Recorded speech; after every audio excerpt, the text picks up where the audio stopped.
والله ما طلعت شمس ولا غربت إلا وأنت. الحمد لله وكفى وسلام على عباده الذين اصطفى. أما بعد فأعوذ بالله من الشيطان الرجيم. بسم الله الرحمن الرحيم. يضربون في الأرض يبتغون من فضل الله وآخرون يقاتلون في سبيل الله. سبحان ربك رب العزة عما يصفون وسلام على المرسلين والحمد لله رب العالمين. اللهم صل على سيدنا ومولانا محمد وعلى آل سيدنا ومولانا محمد وبارك وسلم. اللهم صل على سيدنا ومولانا محمد وعلى آل سيدنا ومولانا محمد وبارك وسلم. اللهم صل على سيدنا ومولانا محمد وعلى آل سيدنا ومولانا محمد وبارك وسلم. ایک بیان میرا مکمل ہو چکا ہے، یہ دوسرا شروع ہو چکا ہے. یہ بات میں نے اس لیے کہی کہ ایک لطیفہ آپ کو سنا دوں. میں مسکرا اس لطیفے کی بنیاد پہ رہا ہوں. ہم لاہور سے چلنے لگے تو اہلیہ نے پوچھا کہ آپ کا بیان ہوگا. میں نے کہا تو مجھے نہیں پتہ. حکم ہوا تو امتحان زیادہ ہوتا ہے، ماد الفقیر میں بیان کم ہوتا ہے. تجارت کے اوپر بات کرنے کا ارادہ ہے. انہوں نے کہا تاجر وہاں کم ہوں گے، وہاں پہ علماء طلباء اور یہ لوگ ہوں گے، تو تجارت پہ آپ بات نہ کریں. پھر ایک اور موضوع طے کیا. سوچا کہ اگر موقع ہوا تو میں اسی کشمکش میں وہاں بیٹھا ہوا تھا، کیا کروں. تو دوسرا موضوع جو مشورے میں طے ہوا تھا اس کا خطبہ پڑھ لیا، لائٹ چلی گئی، وہ موضوع ہو گیا پورا. اب جو موضوع سوچا ہوا تھا تو اس پہ انشاءاللہ تعالیٰ بات کر لیتے ہیں. اس موضوع سے کسی کو بھی اختلاف نہیں تھا، یہ تھا کہ بھئی وہ تاجروں میں ہو، لیکن ہم سب کا یا تجارت سے ڈائریکٹ نہیں تو انڈائریکٹ سب کا تعلق ہے. زمین کے اوپر کوئی شخص ایسا نہیں ہے عام طور سے جس کا تاجروں سے تعلق نہ ہو، یا وہ خود تاجر ہے یا تاجر سے تعلق ہے. خریداری کے لیے کسی بھی چیز کی خریداری کے لیے کہیں بھی جائے گا تو تاجر سے تعلق ہو گیا. نبی کریم صلی اللہ علیہ وآلہ وسلم کا ایک لقب ہم سب جانتے ہیں، صادق اور امین. نبی علیہ السلام کا جو لقب ہے صادق اور امین، یہ نبی علیہ السلام کو نماز، روزہ، حج، زکوٰۃ، جہاد، تبلیغ اور تلاوت قرآن پاک پہ نہیں ملا.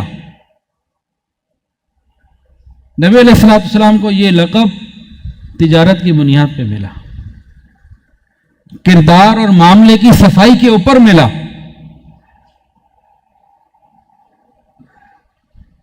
تو ہمیں اس پر بھی محنت کرنی ہے. تصوف صرف خانقاہوں کے اندر نہیں، یہ تصوف کی محنت یہاں سے سیکھ کر، سن کر، سمجھ کر، جہاں شیطان زیادہ حملہ آور میرے اور آپ پر ہوتا ہے وہاں اس پر عمل کرنا. امام الحسن شیبانی رحمۃ اللہ علیہ سے پوچھا گیا کہ آپ نے زہد پہ کتاب نہیں لکھی، کتاب الزہد تو ہر بڑے اکابر کی ہے، تو آپ کی کتاب نہیں ہے، آپ نے تو اتنی کتابیں لکھی. فرمایا کہ میں نے کتاب البیوع لکھ دی ہے. اتنا جواب دیا. سوال پوچھنے والے نے پوچھا آپ نے کتاب الزہد نہیں لکھی، دنیا سے بیزاری، دنیا سے ہٹ کے آخرت کی رغبت، آپ نے یہ موضوع نہیں چنا. اکثر بڑے بڑے اکابرین نام لیے کہ جی فلاں فلاں کی کتابیں ہیں زہد پہ. فرمایا کہ میں نے کتاب البیوع لکھ دی ہے. کیا مطلب؟ مطلب یہ کہ زہد کا عملی مظاہرہ جتنا خانقاہ میں، مسجد میں، مدرسے میں، گھر میں ہوتا ہے اس سے کہیں زیادہ بازار میں ہوتا ہے. اصل عملی میدان زہد کو چیک کرنے کا وہ ہے. نبی کریم صلی اللہ علیہ وآلہ وسلم کا تجارت سے کیا تعلق، اسلام کا تجارت سے کیا تعلق، یہ بات کرنی ہے. لیکن اس سے پہلے ایک بہت بڑی غلط فہمی جو ہمارے معاشرے میں بہت بری طرح سرایت کر چکی ہے اس کا ذکر بھی کر دوں. میں اور آپ جب مسجد میں، مدرسے میں، خانقاہ میں، حج عمرے میں، نیکی میں ہوتے ہیں تو ہم یہ سمجھتے ہیں کہ ہم دینداری میں ہیں، ہم دینداری میں ہیں. جب میں اور آپ بازار جاتے ہیں خریداری کے لیے یا تجارت کے لیے یا ملازمت کے لیے، یا گھر میں عورت بچوں کو پال رہی ہے، گھرداری کا معاملات دیکھ رہی ہے، تو ان تمام معاملات کو ہم سب نے ایک لقب دے دیا دنیا داری۔ ہم جب مسجد میں ہیں، دین کے کاموں میں ہیں، تو ہم دینداری میں ہیں، اور جب ہم تجارت کر رہے ہیں، ملازمت کر رہے ہیں، تو ہم کہتے ہیں دنیا داری ہے۔ نا نا نا نا نا، یہ بہت بڑی غلط فہمی ہے جو ہمارے معاشرے میں مغرب سے آئی اور ڈالی گئی، انجیکٹ کی گئی، اور ہم نے اس کو قبول کیا۔ ہرگز ایسا نہیں ہے۔ مسلمان تاجر کے بارے میں نبی علیہ السلام نے کیا فرمایا ہے کہ اس کو بالکل جو آخری منزل ہے وہ کیا ملے گی؟ وہ بالکل وہی ہے جو صدیق اکبر رضی اللہ عنہ کی خواہش ہے، یا کسی صحابی کی، تابعی کی، کسی بھی ایمان والے کی، اولیاء اللہ کی خواہش ہو سکتی ہے۔ کیا کہ قیامت اور جنت میں نبی کریم صلی اللہ علیہ وآلہ وسلم کا پڑوس، ان کا ساتھ، حضرات انبیاء کرام کا ساتھ، قیامت کے دن عرش الہی کا سایہ، اس سے بڑی خواہش تو صدیق اکبر رضی اللہ عنہ کی بھی غالباً نہیں ہوگی۔ اگر ہو تو اس میں اصلاح کیجیے گا، اس سے بڑی خواہش غالباً اور کسی کی نہیں ہے۔ یہ مقام ولایت سے ملتا ہے، تصوف سے ملتا ہے، اور بہت ساری چیزوں سے ملتا ہے، لیکن یہی مقام تاجر کو شریعت کے مطابق تجارت کرنے سے بھی عطا ہوتا ہے۔ سچا اور امانت دار تاجر کہاں ہوگا؟ انبیاء کے ساتھ ہوگا، قیامت کے دن عرش کے سائے میں ہوگا۔ ایک حدیث کے اندر ہے کہ ایک دکاندار نے کوئی چیز فروخت کی، کسٹمر لے گیا، اس کو پسند نہیں آئی، کہ یا کسی بھی وجہ سے واپس لے کر آیا، اس نے کہا جناب آپ یہ واپس لے لیجئے، اس نے اس کو پیسے دے کے چیز واپس لے لی، اللہ اس کے گناہوں کو واپس لے لیتے ہیں، گناہ معاف ہو جاتے ہیں۔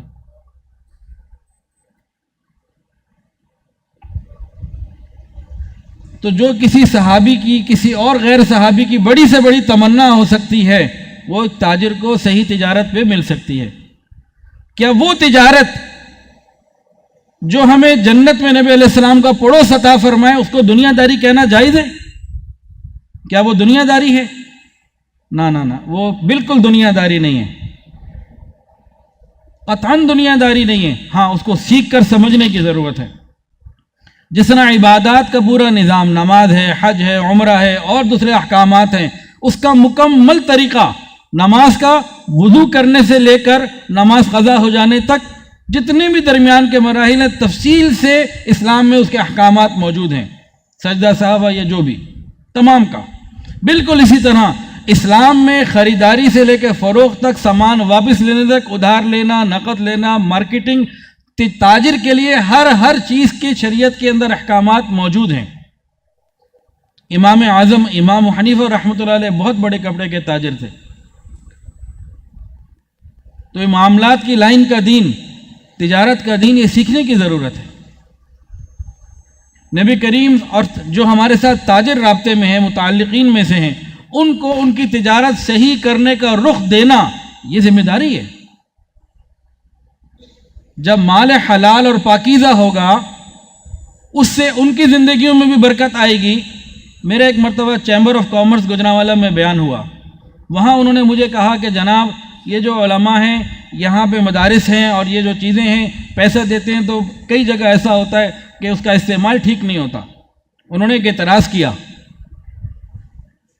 تو میں نے ان کو جواب دیا، آپ جو وہاں پہ ڈونیشن دیتے ہو، زکوٰۃ خیرات، کیا وہ حلال ہے 100% پاکیزہ ہے؟ ایسا چپ ہوئے کہ دوبارہ انہوں نے اس کے بعد یہ والا ٹاپک نہیں چھیڑا۔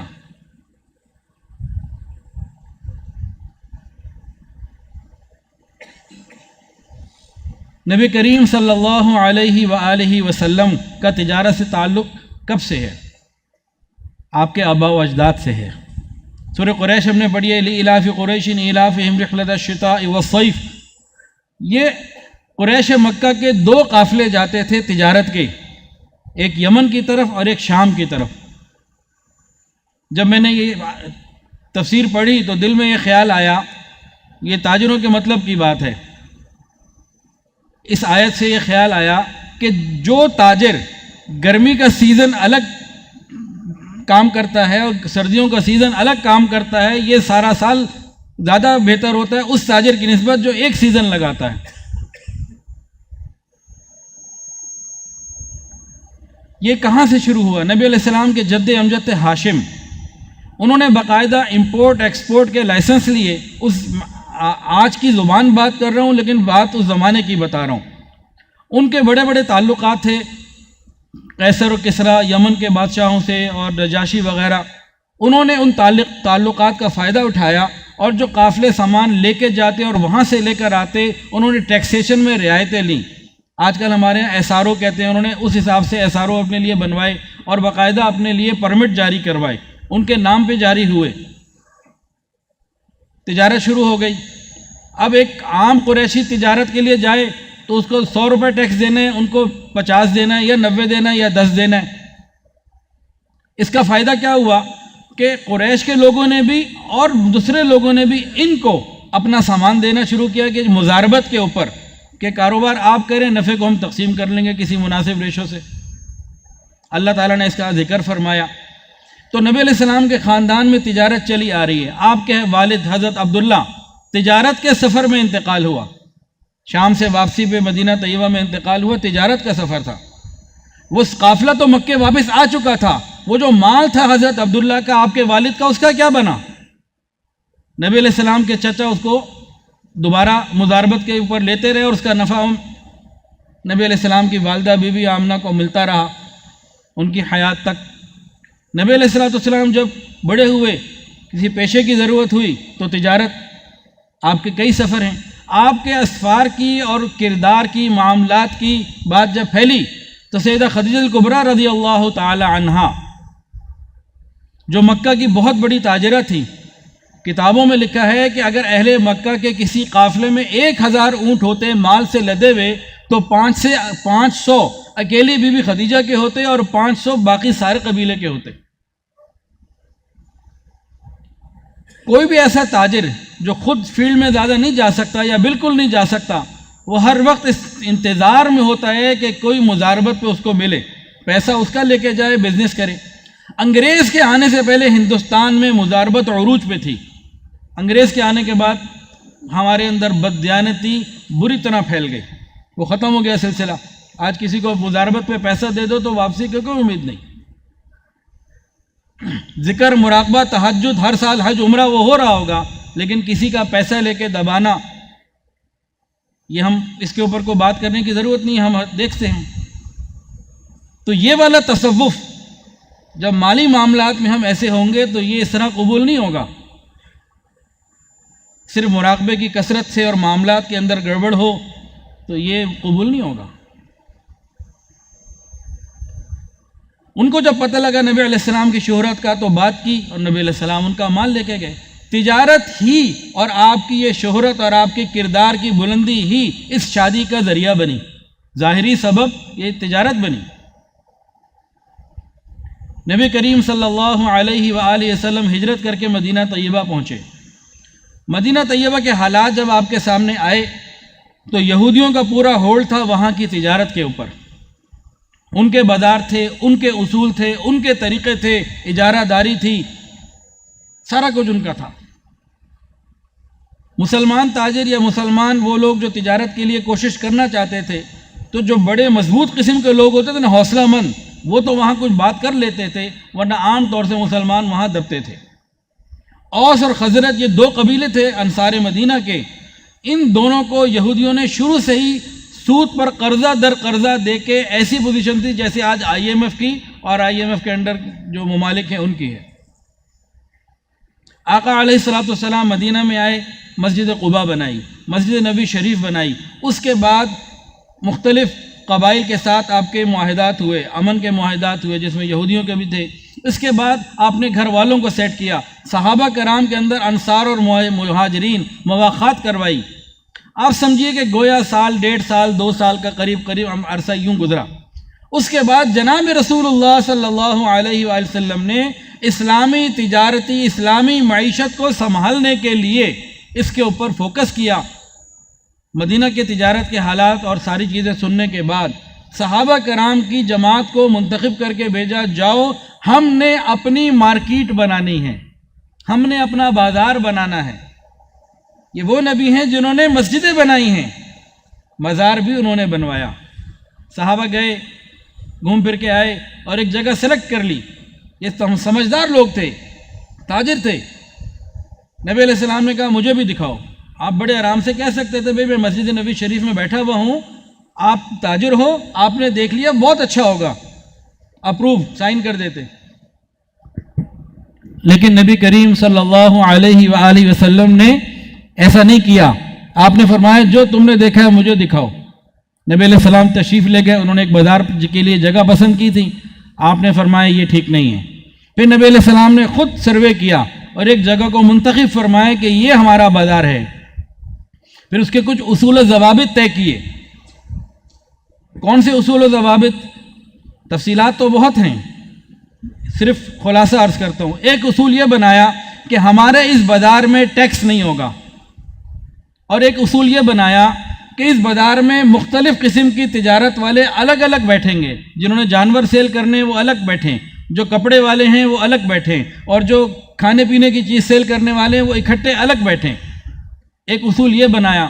اور ایک اصول یہ بنایا کہ سامان سے لدے ہوئے دو اونٹ, ایک جا رہا ہو اور ایک آ رہا ہو, راستے اتنے کھلے کشادہ اور صاف ہونے چاہیے کہ مال آنا جانا, لوڈنگ ان لوڈنگ, یہ سامان آنا جانا تاجروں کا ہوتا ہے, اس پہ کوئی رکاوٹ نہ ہو. یہ نبی علیہ السلام نے تجارت کے اصول بنائے اس بازار کے. اور اس بازار میں تجارت کے حوالے سے نبی علیہ السلام نے کیا فرمایا؟ فرمایا جو ہمارے اس بازار میں تجارت کے لیے مال لائے گا اس کو وہ ثواب ملے گا جو مجاہد فی سبیل اللہ کو ملتا ہے. تجارت کے لیے مال لائے گا. اور اس سے آگے کیا فرمایا کہ ہمارے اس بازار میں کوئی تاجر اگر کسی کو دھوکہ دے گا, شریعت کے خلاف تجارت کرے گا, اس کو وہ گناہ ملے گا جو کتاب اللہ میں تحریف کرنے والے کو ملتا ہے. تاجر کی اتنی بڑی ذمہ داری ہے اور مقام بھی اتنا بلند ہے. یہ تاجر کا لقب تاجر کو نبی کریم صلی اللہ علیہ وسلم نے دیا, ورنہ پہلے ان کو بروکر, دلال اور اس قسم کی چیزیں کہی جاتی تھی. جب تاجروں کو نبی علیہ السلام نے تجار کہہ کے مخاطب کیا وہ خوش ہو گئے اور نبی علیہ السلام کا شکریہ ادا کیا کہ آپ نے یہ باعزت لفظ ہمیں عطا کیا. پہلے تاجر کا لفظ نہیں تھا.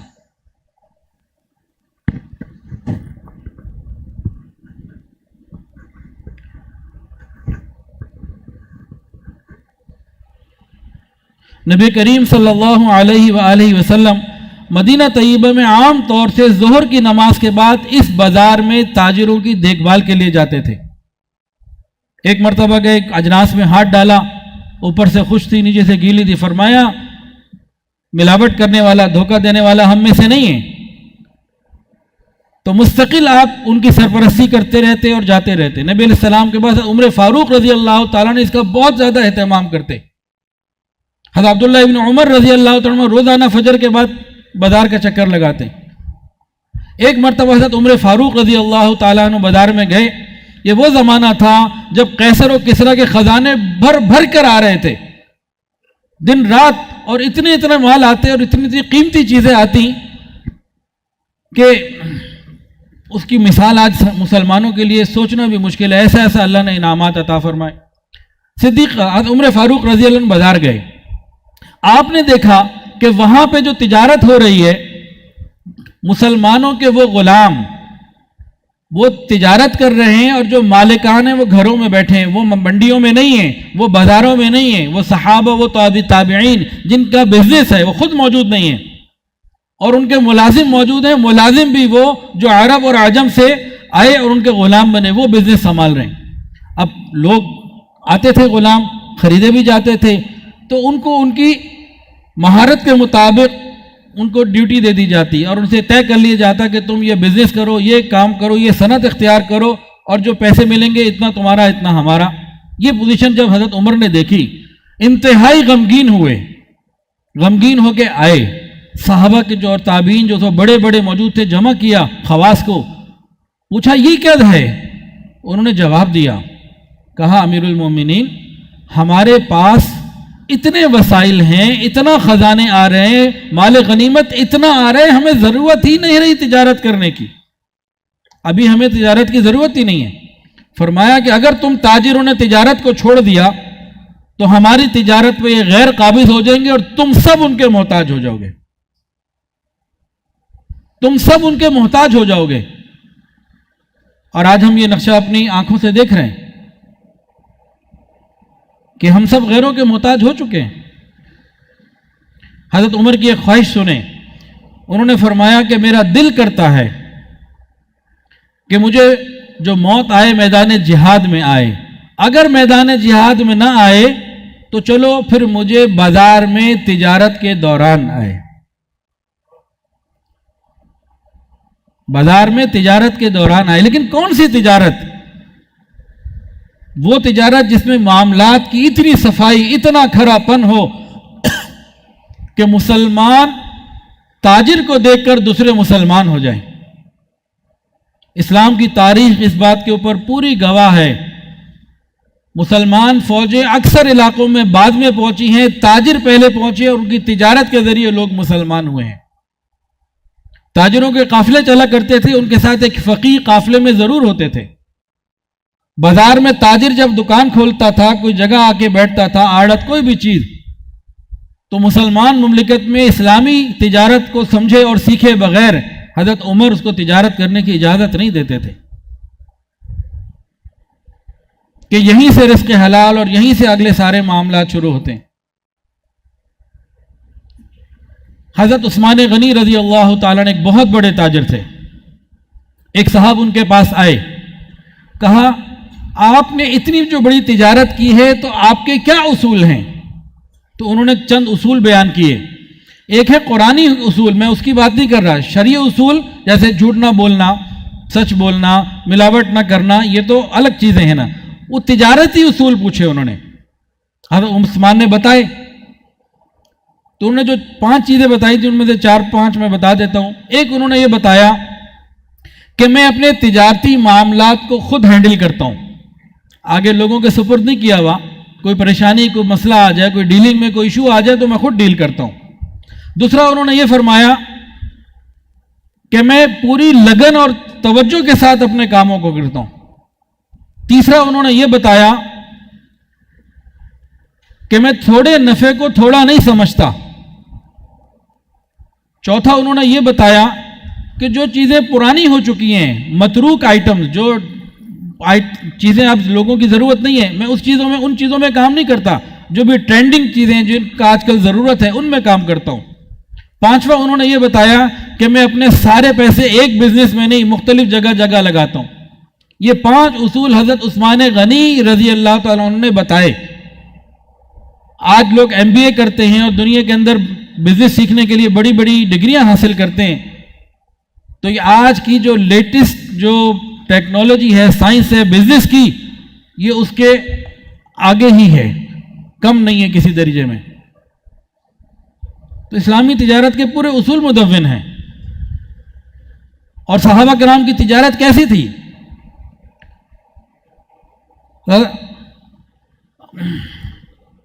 عبد الرحمن ابن عوف رضی اللہ تعالیٰ عنہ مدینہ میں آئے، ایک صحابی سے ملاقات ہوئی، انہوں نے کہا میں بہت مالدار ہوں، آدھا مال آپ کا، آدھا گھر آپ کا۔ کہا نہیں، اللہ آپ کو مبارک کرے، مجھے بازار کا راستہ دکھاؤ۔ انہوں نے یہ نہیں کہا کہ اب میں ذکر کرتا رہوں گا، مسجد میں بیٹھا رہوں گا، نہیں، مجھے تجارت کا راستہ دکھاؤ، منڈی کا راستہ دکھاؤ۔ بازار گئے، کرتے کرتے اتنی ترقی ہوئی کہ ایک مرتبہ انہوں نے ایک ڈیل کی، 1000 اونٹ انہوں نے صبح خریدے اور شام کو فروخت کر دیے۔ نفع کیا ملا؟ صرف 1 درہم۔ اب 1 اونٹ آج کل کے حساب سے اگر 2.5-3 لاکھ روپے کا ہے تو یہ 25-30 کروڑ روپے کی ڈیل بنتی ہے آج کل کی ویلیو کے حساب سے۔ یعنی تجارت اتنی تو تھی کہ ایک ڈیل کروڑوں روپے میں آج کے حساب سے ہو جاتی تھی۔ لیکن ان تمام تجارتی معاملات کے ساتھ وہ اللہ کو راضی کر کے گئے، رضی اللہ عنہم ورضوا عنہ۔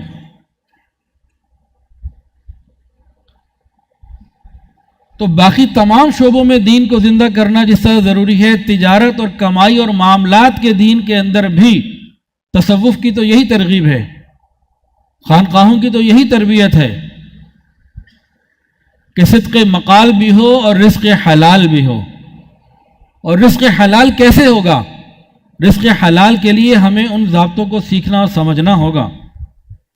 اور جن کا تاجروں سے تعلق ہے اپنی مدرسوں میں مسجدوں میں، تجارت کا جو پہلو ہے ہر اعتبار سے کھولیں. جب تاجر کو یہ معلوم ہو جائے کہ یہ تجارت دینداری ہے، غلطی کہاں ہوتی ہے؟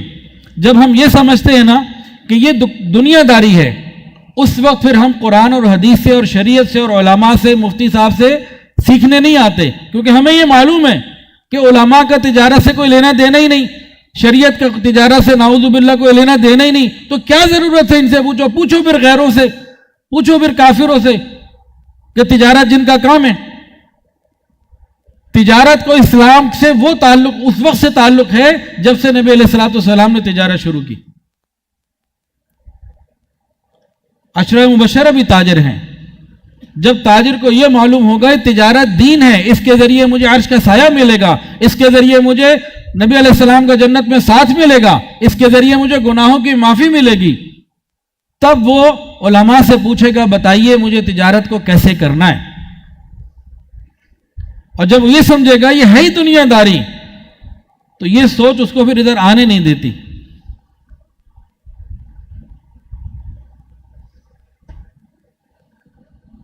اسی طریقے سے تجارت کے حوالے سے ہی بات ہے.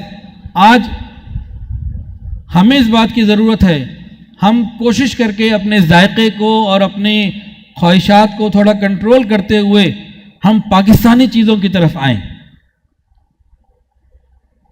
یہاں پہ زی کیولا الحمدللہ ملتی ہے، تو عام طور سے تو بوتل صحت کے لیے نقصان دہ ہے، شوگر والوں کے لیے بھی نقصان دہ ہوتی ہے، لیکن ہمیں شوق ہوتا ہے اور مہمانداری بھی کرنی ہوتی ہے، ہماری ایک معاشرے کی ضرورت ہے.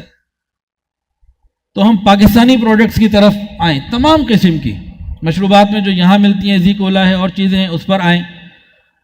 تو تجارت کے دین کو زندہ کرنا، نبی کریم صلی اللہ علیہ وآلہ وسلم نے باقاعدہ تاجروں کی پوری رہنمائی کی ہے.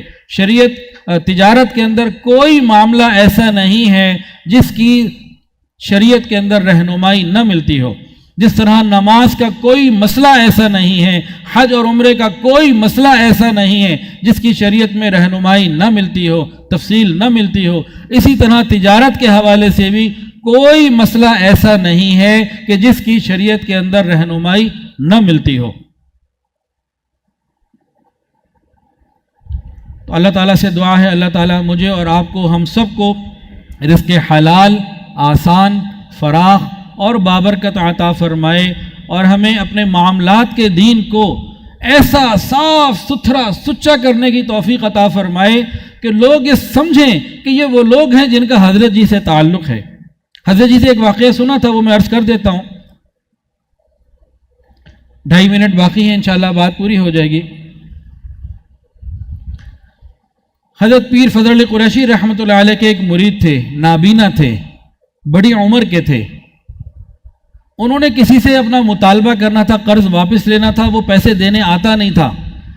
یہ نابینا اور بزرگ ہونے کی وجہ سے جا نہیں پاتے تھے. تو کسی طرح انہوں نے کچھ لوگوں کو کہا بتا، تو ایک دن ایک نوجوان مل گیا، کہنے لگا جناب میں آپ کو لے جاتا ہوں.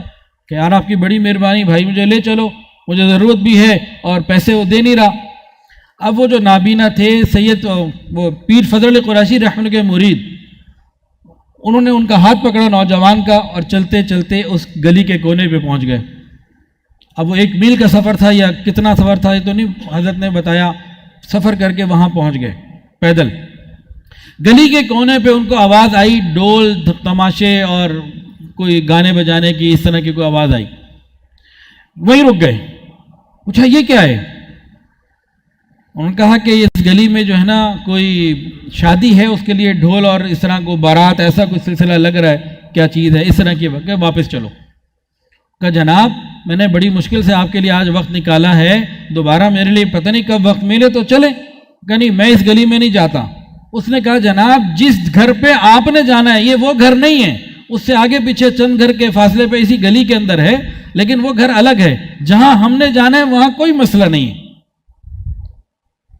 تو فرمایا کہ نہیں، جب میں وہاں سے گزروں گا کوئی دیکھنے والا دور سے دیکھ کے یوں کہہ سکتا ہے کہ پیر فضل علی قریشی کا مرید اور ڈھول کی تھاپ کے اوپر کھڑا ہوا ہے.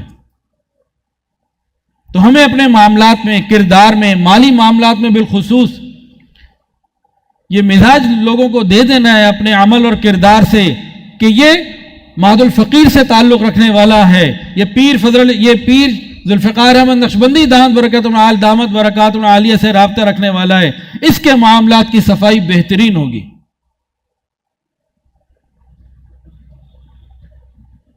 یہ مزاج بھی ہمیں معاشرے کو دینا ہے، اور تاجروں کو پورا اطمینان اور اعتماد دینا ہے کہ ہمیں آپ کے مال سے غرض نہیں ہے، ہم آپ کی جنت کے لیے آپ کے پاس آئے ہیں کہ آپ اس کو دین سمجھیں۔ جب دین سمجھیں گے آپ دیکھیں کہ وہ آپ کے پیچھے ایسے آئیں گے کہ اللہ اکبر، اور معاشرے کے ہر طبقے کا تاجر سے تعلق، مسلمان تاجر دین پر آ جائے تو سارے معاملات، کیونکہ اس کا ہر ایک سے تعلق ہے۔ اللہ تعالیٰ سے دعا ہے اللہ تعالیٰ ہم سب کو اپنے تمام معاملات میں صادق اور امین والی صفت اپنانے کی توفیق عطا فرمائے۔ وآخر دعوانا ان الحمدللہ رب العالمین۔ دعا کر لیجیے۔ الحمدللہ رب العالمین، الحمدللہ رب العالمین، الحمدللہ رب العالمین، وصلی اللہ علی النبی الامی الکریم۔ ربنا ظلمنا انفسنا وان لم تغفر لنا وترحمنا لنکونن من الخاسرین۔ یا اللہ ہم سب کے تمام گناہوں کو معاف فرما۔ تمام حاضرین اللہ یہ دور قریب سے چل کے آئے ہیں، اللہ یہ آپ کی محبت کے حصول کے لیے آئے ہیں، اللہ ہم سب کو اپنی محبت عطا فرما۔ یا الہ العالمین، جس نسبت کی وجہ سے یہاں آج ہم جمع ہیں اپنے شیخ کی نسبت کے ساتھ، اللہ اس میں ہمیں وفاداری عطا فرما، بے وفائی سے محفوظ فرما، اس میں وفاداری میں ہمیں اعلیٰ مقام عطا فرما۔ اللہ اسی نسبت کے ساتھ تمام زندگی گزارنے کی توفیق عطا فرما، اور قیامت کے دن اسی نسبت کے ساتھ ہمیں اٹھنے کی توفیق عطا فرما، اور قیامت کے دن ہمیں اپنے بڑوں کے سامنے شرمندہ ہونے سے محفوظ فرما۔ یا اللہ ہماری حفاظت فرما، ہمیں اس نسبت کی لاج اور مان رکھنے کی توفیق عطا فرما۔ یا اللہ ہماری تمام ضروریات کو اپنی رحمت سے پورا فرما۔ آپ کی بے شمار نعمتیں ہمارے پاس ہیں، ہم ان کا شکر ادا کرتے ہیں، اللہ ہمیں شکر گزار بندوں میں شامل فرما، اور ہماری تمام پریشانیوں کو دور فرما۔ یا اللہ تمام بیماروں کو شفا و صحت عطا فرما۔ یا الہ العالمین، ادھر جو تعمیرات کے کام ہیں، کتنے قابل رشک ہیں وہ لوگ جن کی جان، مال، وقت ان چیزوں پہ لگ رہا ہے، اللہ اپنی رحمت سے ان تمام کو قبول فرما۔ یہاں کی جو ضروریات ہیں غیب کے خزانوں سے پورا فرما، ہم سب پر رحمت کی نظر فرما۔ وصلی اللہ تعالی علی خیر خلقہ سیدنا و مولانا محمد وعلی آلہ واصحابہ واہل بیتہ اجمعین، آمین آمین یا رب العالمین، آمین برحمتک یا